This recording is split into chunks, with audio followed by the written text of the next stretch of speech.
Hello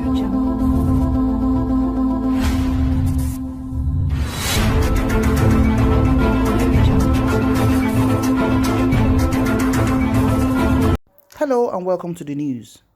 The federal government of Nigeria had a second thought on fuel subsidy removal to save the ruling APC from defeat in the 2023 general elections. Experts in Nigeria's oil and gas industry and university dons said on Tuesday. Following a threat of industrial actions by the organized labor, the government on Monday announced the suspension of the removal of fuel subsidy and yesterday said the intervention will continue for 18 months. President Muhammadu Buhari had 16 months to the end of his second term, meaning the next administration would most likely inherit the debacle. Some of the experts who spoke to our correspondent said the Buhari-led administration, like those before it, slept on duty because it failed to address the root causes of the subsidy guzzling billions of naira monthly and therefore could not articulate an enduring solution as they rounded off their stay in office. They also said it was very unlikely for the government to achieve anything in the petroleum sector in the next 16 months.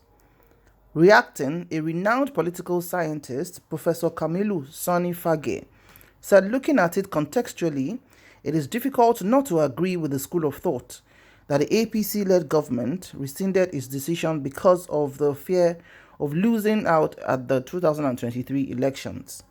The fact that election is in the corner, perhaps that is why the government had to retrace its position, because it shows very well that if it goes ahead with the subsidy removal, it will be counterproductive for them.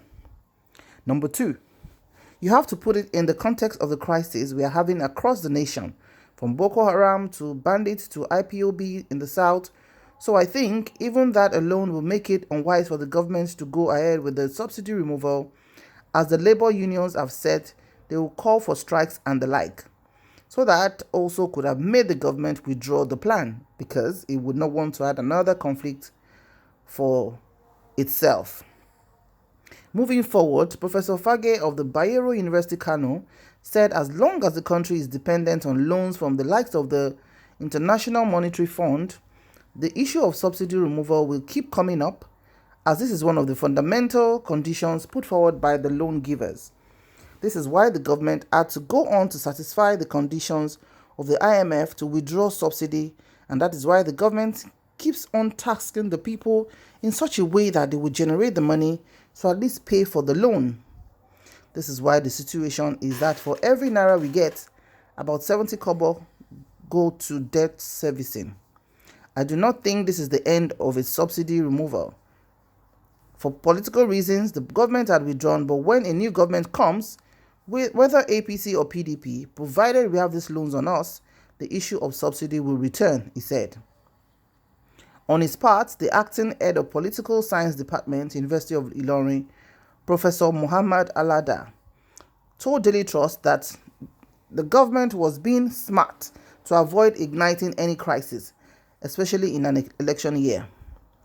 Because 2023 is fast approaching, politics will determine many things, and what the government has done is to defer the removal of some other time, because the timing is wrong now. This is not an appropriate time for the administration to ignite crisis, which the withdrawal will promote, he said. Now, the PDP member said it's a plot to finance 2023 election. This was said by the chairman of the PDP, that the decision to extend the time for subsidy was because of 2023 elections. The National Publicity Secretary, Debo Ogunnagba, when contacted by one of our correspondents to comment on the government's latest decisions, said, and I quote, "And you notice that any circle that is near elections, there's a spike in the amount of money paid as subsidy. Between 2017 and 2018, it rises by 400%.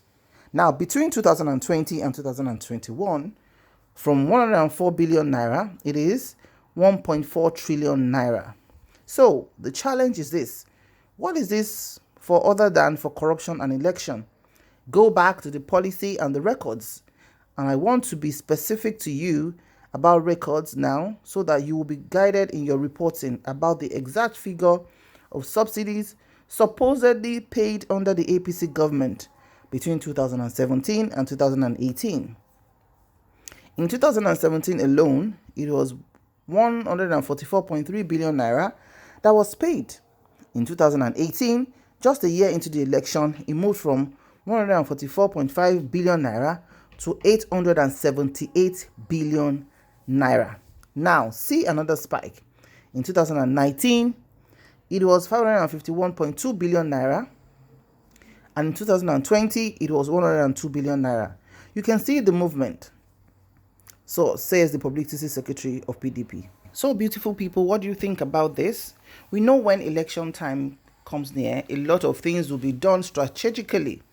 And removal of subsidy has been something that keeps coming on and on and on.